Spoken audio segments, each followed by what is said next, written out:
Hi, and welcome to this short capsule on planning for mega events.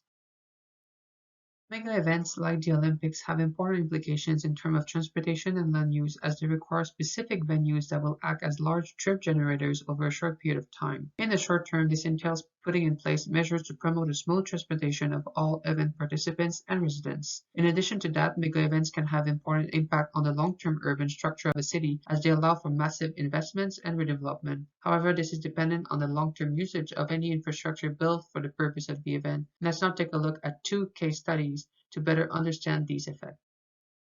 The 1992 Olympics had a good overall legacy. They changed Barcelona from a regular industrial city with high unemployment into a cultural and tourist center. This was done by leveraging existing sports facilities, which allowed 80% of funding to go to urban improvements. The majority of these improvements were roads. These transportation projects were already in the city plans prior to the Olympics, and so they served the city even after the event was over. They saw a 50% reduction in traffic in the center of Barcelona right after the event, and several road sections were recovered for public space and car free streets. Distance between the Olympic villages and sporting venues induced more traffic. Barcelona offset the temporary pressure by encouraging working hour flexibility, high occupancy vehicle lanes, and special lanes for event shuttles, increased redundancy and frequency of service, and provided free public transit. Our second case study is the London 2012 Olympics, which had a major emphasis on legacy after the events.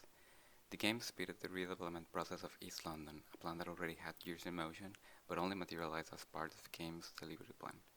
This led to the conversion of the Athletes' Village, which is already home to 6,000 people and 35 acres of open land. The Queen Elizabeth Park has also been transformed to accommodate a set of amenities, including a new UCL campus. This regeneration has also faced a strong criticism as it came from the displacement of previous residents and led to new unaffordable housing developments.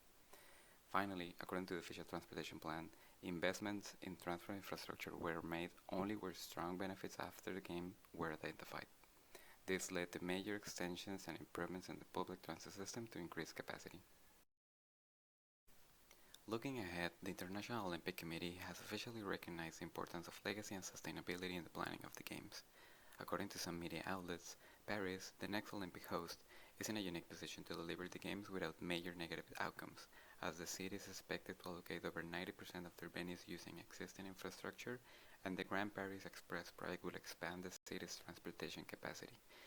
In 2 years, we'll be able to see the initial effects of the Games in Paris, but it will take more time to assess the long-term outcomes and their legacy on the city.